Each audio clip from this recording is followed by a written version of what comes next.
안녕하세요. 오랜만에 유튜브 영상으로 돌아온 차지연 세무사입니다. 이번 영상에서는 수험생분들이 이 영상이기보다는 수험생을 대상으로 하는 그 초보 강사분들을 위한 영상이 될 것 같아요.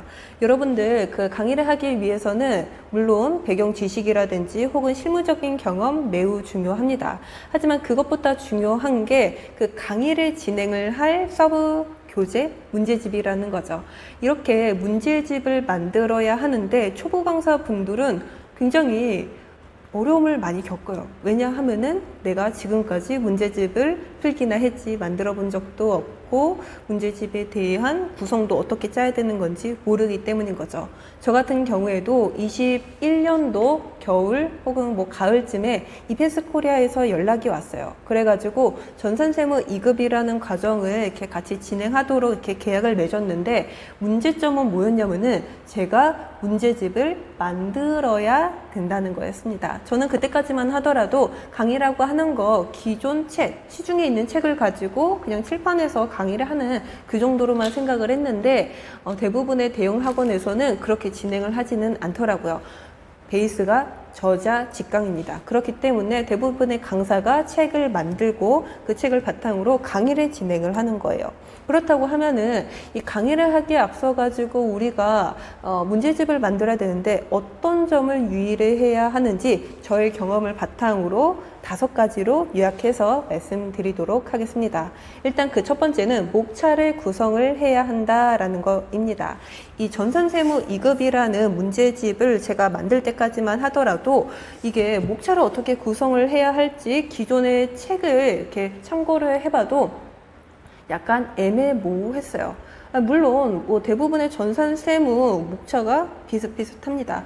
그렇지만 내가 원하는 방향으로 그리고 학원이 원하는 방향으로 강의를 진행하기 위해서는 목차의 순서라든지 그 구성이 얼마든지 변경이 될 수 있거든요. 그래가지고 그 담당자하고 충분히 이렇게 상담을 하고 그리고 뭐 회의 진행을 하고 이론과 그 이론의 바탕으로 한 실무를 바로바로 연관이 되게끔 목차를 구성을 했습니다. 이와 같이 우리가 강의를 하고자 하는 그러한 방향대로 목차를 구성을 해야 되기 때문에 일단 그 첫 번째로는 목차부터 구성을 해야 한다. 그게 바로 첫 번째 내용입니다. 그 다음에 그 두 번째로는 제가 아무래도 세무사로서 회계, 세무 쪽 강의를 하다 보니까 대부분의 내용들이 법령 베이스라는 거예요. 그렇다고 하면은 여러분들 그 내용들을 어디서 참조를 해야 할까요? 저 같은 경우에는 무료 사이트 국세법령정보시스템이라는 홈페이지를 활용을 하고 있습니다.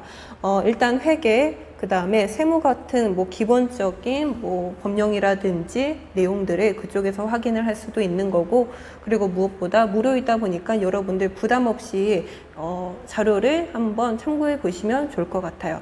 그리고 무료 사이트이다 보니까 굉장히 자료가 한정적일 수도 있는 거죠. 그리고 혹시라도 내가 그 내용으로도 부족하다 싶으시다 보면은 다른 학원의 교재라든지 혹은 다른 사이트, 유로 사이트로 법령 정보를 제공하는 다른 사이트도 있습니다. 그런 사이트도 여러분들 참고해 주시면 좋을 것 같아요. 그 다음에 목차를 구성하고 내용을 채워 넣는데 여러분들이 이때 주의를 해주셔야 할 점이 표절의 문제가 있을 가능성을 항상 염두에 두시면서 교재를 작성해 주셔야 된다라는 거예요. 왜냐하면은 저 같은 경우에는 회계 세무이다 보니까 대부분의 내용들이 법령을 기반으로 하고 있습니다. 그렇다 보니까 대부분의 회계 세무를 다루는 문제집이 문단이라든지 뭐 표현들이 비슷할 수 있어요. 근데 이건 어쩔 수가 없는 거죠. 그렇다 할지라도 여러분들이 표절을 피하기 위해서는 약간의 문장의 구성을 변형해 가면서 편집을 약간은 다르게 해야 한다라고 하는 게 그 세 번째 내용인 거고요. 일단 예를 들어서 설명을 해보도록 하겠습니다. 사업체라고 하는 게 있어요. 사업체라는 표현보다는 회사라든지 기업 혹은 사업장 등과 같이 같은 의미이긴 하지만은 다른 단어를 이와 같이 사용해 가면서 골고루 여러분들이 표현을 약간 변경해 가면서 구성을 해 주셔야 된다라는 거죠. 그 다음에 그 네 번째로는 제가 생각했을 때는 문제집으로 봤을 때는 그 문제, 문제가 가장 중요하다라는 거죠. 왜냐하면 이론 같은 경우에나 문제집이 모두 다 거진 다 비슷해요. 편집을 어떻게 하느냐, 그리고 목차 구성을 어떻게 하느냐에 따라서 약간의 차이가 있을 수 있겠지만은 결국에는 문제가 얼마나 촘촘하게 내용들을 담고 있느냐가 가장 중요하거든요. 그렇기 때문에 저 같은 경우에는 전산세무 2급이라는 모든 기출문제를 하나의 한글 파일로 담습니다. 그냥 담는 게 아니라 연도별로 순서대로 내용을 배치시키는 거예요. 복붙으로. 그렇다 보면은 당연히 중복되는 것도 있고 약간 거의 동일하다 싶을 정도의 문제도 구성이 되고 있습니다. 왜냐하면 전산세무는 결국은 문제은행식으로 출제가 되기 때문인 거죠. 그렇다 보니까 중복되는 거는 쳐내고, 그리고 해당 챕터에서 내가 담고자 하는 기출 문제를 약간의 변형을 통해 가지고 중복 없이 배열을 시켜둬야 된다라는 거죠. 다행히도 전산세무 혹은 전산회계의 경우에는 전산세무 기출문제, 전산회계 기출문제만으로 데이터가 굉장히 충분해요. 그렇기 때문에 다른 자격증의 문제를 굳이 따오지 않아도 베이스가 다양하다라는 거죠. 그렇기 때문에 여러분들은 기출문제를 연도별로 출제를 하고 구성을 하고, 그리고 혹시라도 이게 회계 세무 문제이다 보니까 약간의 오류가 있을 수 있어요. 왜냐하면은 회계 같은 경우에는 지금 2024년도라고 가정을 해봅시다. 2024년도 문제집을 가지고 공부하는 수험생의 입장에서는 그래요. 2022년도 기출문제를 따왔는데 이게 당해년도 2022년도라고 하면은 문제가 이상하거든요. 그렇기 때문에 모든 기출문제는 특히 회계 같은 경우에는 해당 연도를 모두 2024년도 출간되는 연도를 기준으로 맞춰주셔야 된다라는 거죠. 회계 문제는 그게 가장 중요한 거라고 볼 수 있고, 그 다음에 세무 문제의 경우에는 아무래도 1년에 한 번씩 개정이 되다 보니까 이 개정되는 사항을 모두 내용의 세무 문제에 담고 있는지 여부가 굉장히 중요하다는 거죠. 그렇습니다. 세무 문제의 경우에는 2020년도 혹은 2010년도 문제를 가지고 올 수도 있어요. 근데 2000년도, 2010년도의 세법과 지금 2023년도의 세법은 다르다는 거죠.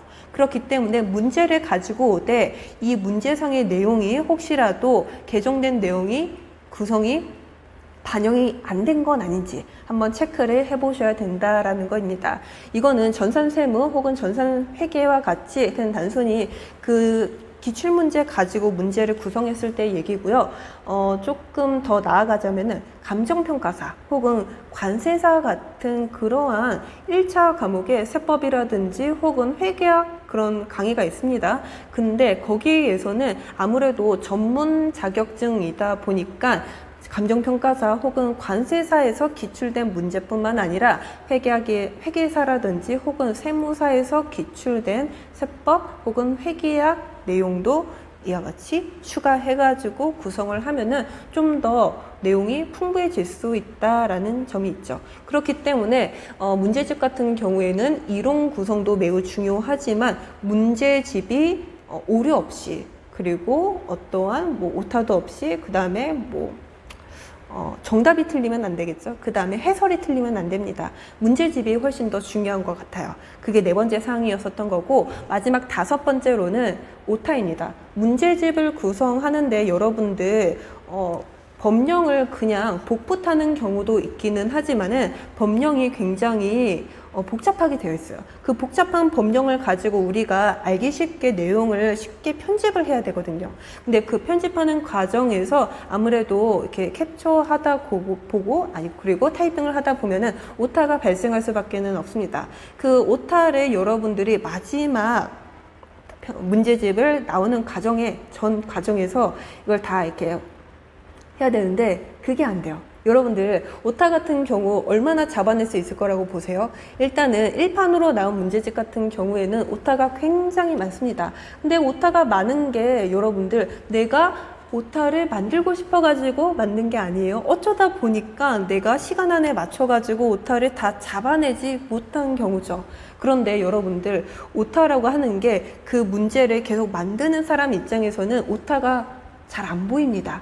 다른 사람한테 맡기고 편집자한테 맡기고 아니면은 뭐 학원에서는 이렇게 사용하기도 하는데 그 학원에서 수험생이 있을 거 아니에요. 수험생분에게 이 출판하기 전에 문제집을 이와 같이 하나 주고서 하나 문제집 전체를 풀어보도록 하는 뭐 그런 방법도 있는데 그게 가장 효과적인 것 같아요. 문제를 만든 사람도 아니고 편집자도 아닌 그 제3자가 가장 많이 오타를 잡아낼 수 있다.